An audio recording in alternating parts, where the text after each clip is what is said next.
حمدا لمنزل دنا وداي ومنزل الشفاء والدواء حمدا لمنزل دنا وداي ومنزل الشفاء والدواء. Cissé gannaaw bu ñu nuyonteeg téléspectateurs yi ba pare ñu ngi lay nuyu di la ziar di la wax ne rek ñu ngi lay bàyyi nga nuyonteeg téléspectateurs yi nga xamante ne rek ñu ngi lay seetaan fi nga xamante ne moo di Makhama TV. Waaleykum wa rahmatullah soxna Anta ñu ngi leen di ziar di rafetlu seen teewaay ci bërëb bi ñu ngi nuyu mbokku téléspectateurs yi ñuy seetaan ci seen télévision Makhama TV di amaat kontante bu mag ci seen teewaay fii nii ngir ñu mën a waxtaan ci wàllum wér-gu-yaram te yaakaar nañ ni thème bi ngeen indi dafa nekk thème d'actualité tamit parce que nekk na li xaw a fréquent fan yii nii ci consultation yi. tey nag ñu andi leen li nga xamante ne rek moo di ulcère kon amaana dëkk mun nañ xam li nga xamante ne rek mooy suñu première question lan mooy ulcère d'abord. yow soxna Anta bu ñuy wax ci ulcère ci médecine mu ngi tekki ñuy wax góom ci médecine boo dégg ñuy wax ulcère rek mën nañ ko jàppee benn góom li nga xamante ni nag mooy suñu sujet di ulcère naa ni bañ koy wax ulcère gastro-duodénal la ak weeru koor mu nekk benn góom bi nga xamante ni dafay ñëw lalu ci estomac bi wala ci duodénum bi. estomac bi benn mbuus bi nga xamante ni bu ñu lekkee lekk yi fa la ñuy daje foofu la ñuy amee lu ci ëpp ci digestion bi fa lay xewee bu ñu jógee foofu boo ko rombee estomac bi wàcc tuuti rek yaa ngi dem ci duodénum bi mooy fi nga xamante ni fa la intestin yi di tàmbalee ci bërëb yooyu nag bu fekkee góom am na fa moom la ñuy wax ulcère gastrique wala ulcère duodénal lii waral di indi nag góom yooyu noonu ci partie boobu ci doomu aadama bi mooy fii lekk bi fi ñu koy defaree fi ñu koy transformé muy ci estomac bi dafa am benn barrière bi nga xamante ni dafa dox ci diggante contenu wu estomac bi maanaam li nekk ci biir estomac bi ak paroi wu estomac bi ci boppam lu tax yàlla ci xarañam xam ne ni li nekk ci biir estomac bi nga xam ne bu ñu lekkee fa lay jëm dafa am acidité bu am solo bu ne foofu te acidité boobu noonu dafa am capacité mën a xoos muqueuse boobu ba jural ko góom day mel ni boo jëloon sa loxo rek nga dugal ko ci acide ni mu lay lakkee acidité boobu noonu la mën a lakkee paroi estomac bi moo tax yàlla def ci seen diggante mooy contenu bi ak paroi bi ci boppam benn nañ ko tuddee benn film buy protégé xam ne dafa bëri composition am na mucus ba fa ne am na ay mbir yu ñu fay sécrété ci mel ay prostaglandine am sax ay cellules épithéliales yi nga xamante ni dañuy protéger estomac boobu noonu ci contenu bi ci li nga xamante ni moo nekk ci biiram ba du ko mën a indil lésion yooyu noonu léegi nag ñaar yooyu dañoo am équilibre acidité bi dafa équilibré ak muqueuse bi nga xam ne mooy protéger estomac bi léegi bu fekkee acidité bi nekk na en excès maanaam équilibre bi commencé na changer maanaam muy tirer vers acidité bi commencé yokk par rapport ak ni ñu ko xamee woon loolu mën na jur ngaañ ci paroi estomac boobu noonu ngaañ boobu mën na màgg ba def góom ba tey ci ni loolu di xewee ñu gis ni ñun ci suñu dëkkuwaay yi daf ci am li nga xamante ni benn microbe la lañ jiin ci li ëpp ci ulcères yi xew ci suñu biir mu ngi tudd Helicobacter pylori moom lañ gis ni bokk na ci li ëpp di joxe ulcère ci yaram doomu aadama yi en dehors de Helicobacter bi am na yeneen mbir yi nga xamante ni dañuy joxe ulcère lu ci mel ni ay garab yi ñuy utiliser bokk ci famille anti-inflammatoire yi ñoom it dañoo bokk ci li mën a indi loolu parce que dañuy agresser muqueuse bi maanaam tax ba balance équilibre bi di tendre vers acidité bi que vers la protection góom bi nag mën na nekk ci ñetti niveau maanaam ci olof mën nañu wax différence entre xoosu ak lu xolleeku ak góom bu gasu parce que ñetti yooyu bu ci nekk rek ak fi muy situé wu ci paroi estomac parce que paroi bi dañoo war a xam ni dafa composé de benn muqueuse ak sous-muqueuse ak musculeuse te yooyu fu ci xolleeku bi yem rek góom bi soit mu tudd xoosu wala mu tudd xolleeku wala mu tudd góom. loolu daal lañ doon indi ci ab tënk ci li nga xamante ni mooy ulcère ak ñu xaw a am tuuti compréhension ci luy indi ulcère ci doomu aadama ngir ñu mën a xam bu ñu duggee ci profondeur weeru koor bi lan moo tax ci biir weeru koor loolu noonu mel ni ulcère gastro-duodénal di xaw a bari. docteur Cissé gannaaw bi ñu waxee li nga xamante ne rek moom mooy ulcère àndil nga ni li nga xamante ne mooy définition ulcère ñi nga xamante ne xamuñu lan mooy ulcère xam na lan mooy ulcère kon rek ñu jàll ci li nga xamante ne rek mooy suñu deuxième question muy les causes de l'ulcère et les manifestations lan mooy andi li nga xamante ne mooy ulcère ak lan mooy manifestation yi. bu ñuy ñëw ci liy sabab feebaru ulcère ak mandarga yi. ñu ngi doon wax léegi ci ba ñuy expliquer ni équilibre bi moo war a xew pour nit ki bañ a yëg mbir bi léegi pour déséquilibre bi bu ñëwee rek mooy bu fekkee acidité bi xaw naa bari loolu mën na jur feebaru ulcère li war a mën a indi loolu nag mooy déséquilibre boobu noonu waxoon nañ léegi ci microbe bi tudd Helicobacter pylori nga xam ni moom doon na microbe bi nga xamante ni dañ koy faral di am ci ba ñuy nekk tout tànk lay nekk suñu yaram mu jur benn gastrite aiguë gastrite boobu transformé wu ba nekk gastrite chronique après foofu lay jaaree ba jur ulcère loolu benn la ci mbir yi beneen mbir mooy sànq waxaat nañ ko tamit garab yi nga xamante ni dañoo bokk ci famille anti-inflammatoire yi ñoom ni ñuy indee ulcère ci protection bi nga xamante ni moo dox ci diggante li nekk ci biir estomac bi ak paroi bi daf ci am ay substances ñuy sécréter yu tudd prostaglandine te prostaglandine yooyu noonu garab yi ñuy jël muy anti-inflammatoire yi dañuy bloquer seen synthèse kon dañuy wàññi dooley barrière de protection boobu noonu muy ñaar. am na ay feebar yi nga xamante ni xam nañ ko ci doomu aadama yi xam dañuy joxe ay ulcère ci mel ni bu ñuy wax Zollinger-Ellison loolu benn feebar la ay tumeur la yooyu sécréter acidité bu bari di ko jaare ci gastrine bi. am na it ni gis nañ ni tuxum cigarette bokk na ci liy favoriser la survenue ci ulcère mun a am ci doomu aadama bi léegi-léegi it gis nañ ci lu bari ni yenn malades yi nekk ci service de réanimation yi am benn stress organique bu aigu ñooñu dañuy faral di développer ulcère boobu docteur dañ koy tuddee sax dañuy wax ulcère de stress nga xamante ni ñu ngi ci gëstu bu baax pour xam lan mooy lal ak lan moo war a mën a wund loolu noonu yooyu daal buñ ko jàppee mën nañ jàpp ni bokk na ci li mën a indi ulcère ci doomu aadama bi. bu ñu ñëwee nag ci mandarga yi nga xamante ni nit ki bu ko amee mën nañ yaakaar ci moom ulcère daf ci am cliniquement am ci signes yi nga xamante ni moom lay présenter ci mel ni benn douleur bu mu mën a yëg ci région bi nga xam ne fa la estomac bi tëddee mooy fi ñuy wax épigastre bi lalu ci diggu dënn bi xaw a jëm tuuti ci wetu càmmoñ bi ci suufu faar yi foofu léeg-léeg nit ki dina fa yëg benn métit bi léeg-léeg mu mel ni luy jam léeg-léeg mu mel ni luy waññaaru léeg-léeg mu mel ni lu nga xamante ni dafay tàng yëg-yëg boobu muy am léeg-léeg bu ko jàmbatee kër docteur ñoom seen xel dina nekk ci ni région bi ci am na cër bu fa nekk bu tudd estomac wala bu tudd duodénum bi nga xamante ni war na mën a am feebar bu tudd ulcère loolu benn ci yëg-yëg yi mu mën a am la. am na lu ñuy wax ay symptômes dyspeptiques mën na ko dikkee ay wàccu nit ki mën na ñëw ay wàccu doo nga ko indi ci gëstu yooyu noonu ñu dem ba gis nekk ni moom dafa am ulcère moo tax mu doon wàcc mel ni luy xërñeen ñi baatu olof la day tàkk ci dënn bi léegi-léegi mu naan day tàkk di yéeg ñu gëstu ko fekk ni ulcère la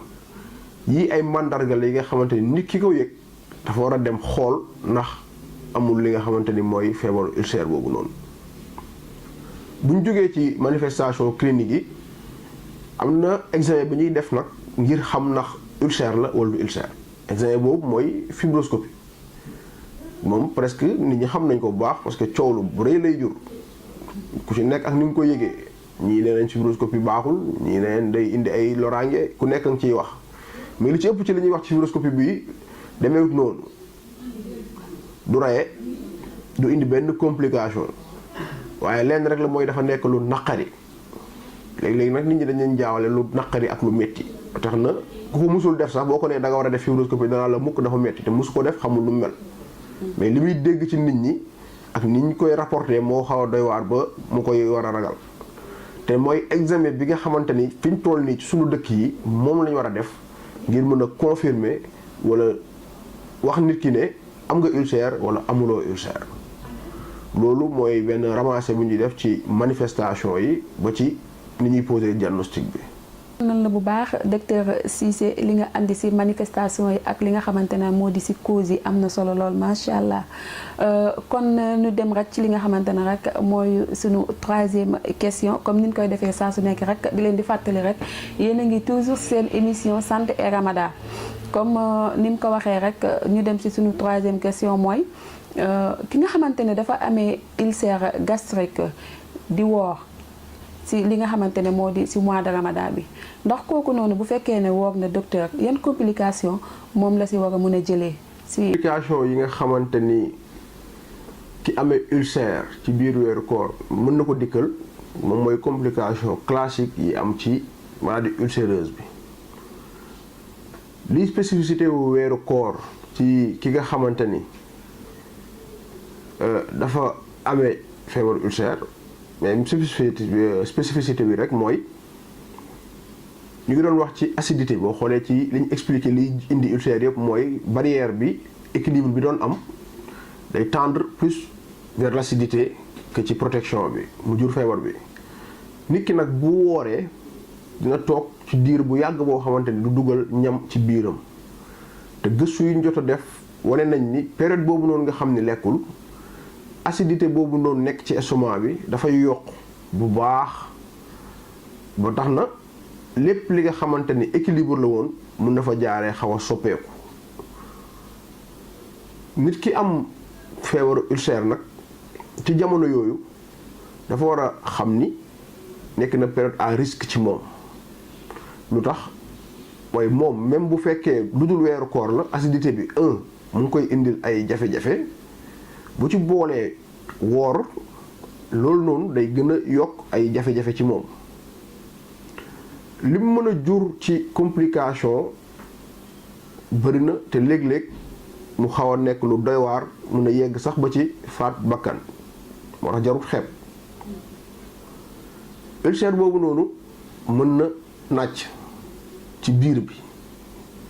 te nàcc moom léeg-léeg bu fekkee ci biir lay xewee mën nañ ko bañ a gis biñ koy gis fekk na peut-être c'est trop tard nit ki nàcc na lu xaw a bari am ay complications yu ko nàcc boobu jural lu ci mel mu dafay collapsus cardiovasculaire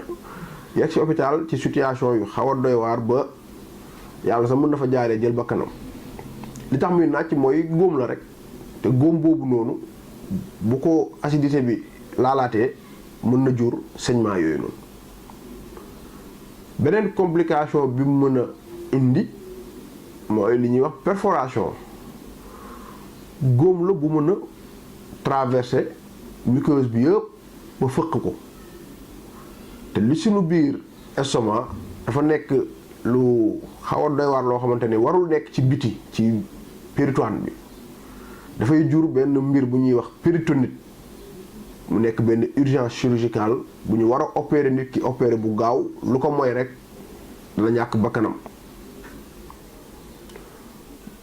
ba tey ci complication ulcère yi am na lu ñuy wax sténose moom boo ko déggee mooy fàtt na góom la bi nga xamante ni muy nekkee le plus souvent dafay nekk ci extrémités yi li ci mel ni pylore bi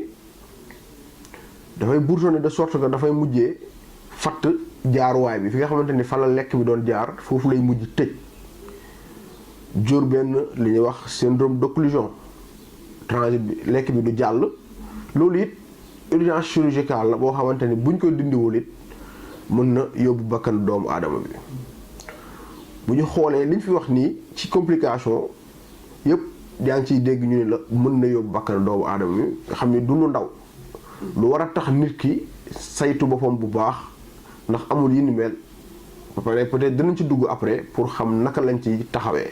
la bu baax docteur waaw li nga fi andi ci complication yi am na solo lool ba tax na kon nit ku nekk rek war na di moytu li nga xamante ne rek mooy anti-inflammatoire yi nga xamante ne rek dañ koy faral di jël saa su nekk te duñu xam li nga xamante ne mooy cause yi muy joxe parce que comme ni nga waxee sànq rek anti-inflammatoire yi bu fekkee ne da nga siy jël lu bari mun na la andi li nga xamante ne moo di ulcère amaana sa boo ko mën sa am.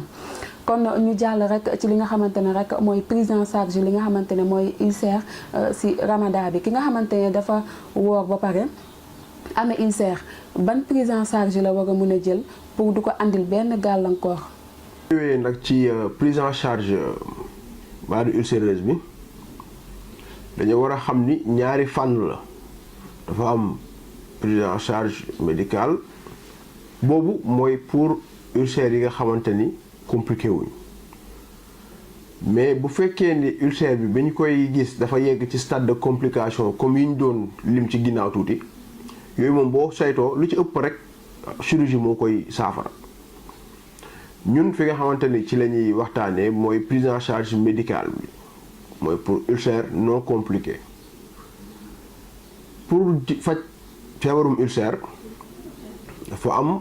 ay xeetu garab yi ñuy utiliser yi tudd ay inhibiteur pompe à proton yi nga xamante ni ñoom am nañ waxaamay mën a cicatriser góom bi nga xamante ni moo nekk ci estomac bi ni ñuy def mooy proton mooy pompe yi sécrété ion H+ yi tax acidité bi mën a am ñoom la ñuy bloqué wàññi ko bu baax ba acidité boobu noonu normal am na yeneen xeetu garab yi ñuy utiliser tudd ay antisécrétoire yooyu it dañ koy utiliser pour calmer douleur bi parce que ñoom moom amuñu possibilité mën a wéral góom bi mais mën nañ calmer douleur bi ba métit yi nit ki di yëg mu wàññeeku ci moom bu baax. ci biir weeru koor nag balaa ñëw ci weeru koor sax mën nañ ñëwaat ci prise en charge bi ñu ngi doon wax ci tàmbali bi ni li ci ëpp ci feebaru ulcère yi nga xamante ni am na ci sunu région yi nii li koy jur moo nekkoon li ñuy wax Helicobacter pylori muy microbe boobu noonu ba tax na ñun fii bu ñuy faj systématiquement ñu def test beeg ñu ñàkk ko def dañuy fajaale microbe boobu noonu def li ñuy wax traitement éradicateur de l'hélicobacter moom nag am na ay possibilités yu ñu mën a def pour xam ndax nit ki am na ko ci yaram wala amu ko waaye def ko ñàkk ko def faj bi dañ ci inclure li ñuy wax traitement éradicateur boobu noonu jëlaale microbe bi en compte volet yooyu la ñuy def ci prise en charge bi ci biir koor gi nag li nga xamante ni mooy particularité yi ci nit ñi la am na ki nga xamante ni am na ulcère xam na ko fajoogul am koo xam ni am na ko faju na am koo xam ni xamul nag am na ulcère wala amu ko ñetti xeetu nit ñooñu noonu ku ci nekk rek dafa am li la war ci biir koor gi ki nga xamante ni am na ulcère am leeral nañ ko ba def nañ exploration yi muy fibroscopie bi gis ni réellement ulcère moo nekk fii ndax ci duodénum bi la wala ci estomac bi kooku dafa war a nekk ku ñuy faj et de façon agressive xamal ko ne du ay caaxaan jox ko garab yi moo la jël mu naan ko ngir yàlla mun ci def saafara. jaajëfal na lu baax docteur Cissé di la wax ne rek macha allah réponse yi am na solo lool di la wax rek ban conseil nga war a mën a jox ki nga xamante ne rek am na ulcère ba pare di woor. ñu ngi leen di sant bu baax bu ñu xoolee ñi nga xamante ni dañoo am feebaru ulcère mën nañ leen séddale si ñett groupe ñi nga xamante ni am nañ feebar bi xam nañ ko mooy def nañ fibroscopie ba xam ko jël garab faju ba wér loolu benn la am ki nga xamante ni am na signes yi dem na saytu ko xool nañ ko gis nañ ko ci moom mu ngi faju mu ngi nekk en cours de traitement am na ki nga xamante ni yëg na signes yi dem na hôpital xool nañ ko demandé lañ koy examen pour xam ko mais confirmé guñ ni am na ko wala amu ko kooku beneen mbir la. am ki nga xamante ni mu ngi def comme ñoom soxna Anta ji def am na ko mu ngi yëg ay signam toog na seen kër toog ne lii du dara nit ñooñu ñëpp ku ci nekk bokkul ak sa morom. ki nga xamante ni am na feebaru ulcère ñu xam ko ci moom ba faj ko ba déclaré ko ne ulcère bi wér na kooku ci biir weeru koor mun na woor mu benn jafe-jafe li wóor mooy ci biir koor gi ñu jox ay garab yi ñu doon wax sànq muy inhibiteur pompe à proton yi mu di koy jël moo gën a wóor ci moom mais mën na woor sans benn jafe-jafe dikkal ko ci. ki nga xamante ni gis nañ ci feebar bi ci moom confirmé ko fibroscopie mu ngi nekk di faju te faj bi yeggagul kooku dañ koy xamal ni woor dafa gënul ci moom parce que acidité bi tamit day yokkaat te bu yokkee mën na indi beneen jafe-jafe ba tax loolu nekkoon ci moom yeewaat bien que booy faju ab diir rek cicatrisation mën na am. keneen ki nga xamante ni moom mu ngi nekk ci exploration yi xamagu ko mënuñu ko wax ci lu wóor ndax ulcère nga am wala du ulcère mais li gën a wóor mooy mandarga yi nduru na ko na dem explorer yi ba ñu xam lan la ngir mu mën a woor wala ngir mu bañ a woor parce que bu ñu xoolee ci complication yi mu mën a jur demoon def say exploration avant ngay dugg ci woor bi dafa gënoon. ki nga xamante ni nag yëg na signe te demul def dara moom moo ki ñu mujjee wax ñoo bokk yem na dem def exploration yi xool bu dee dafa amee feebaru ulcère ñu gis ko ñu faj ko bu dee amul feebaru ulcère mu dem woor te xam ni loolu mun na ko bañ a jural benn jafe-jafe. ci wàllum lekkin gi tamit faw ñu indi ci benn point mooy feebaru ulcère dafa am yi nga xamante ni faw ki ko am di ko moytu li ci mel ni di lekk yi safkaan yi lekk yu niin yi faw ñu moytu ko ak yu forox yi kooku it dañ koy conseil muy éviter di naan lu mel ni ay soow ci guddi gi parce que day tàkk tamit ci dënn bi wala mu koy jël ci muy xëdd yooyu bu ko boolee ci mesure yi muy def dina ko dimbali. lekk lu bëri baaxut ci moom waaye itam xiif bu bëri baaxut ci moom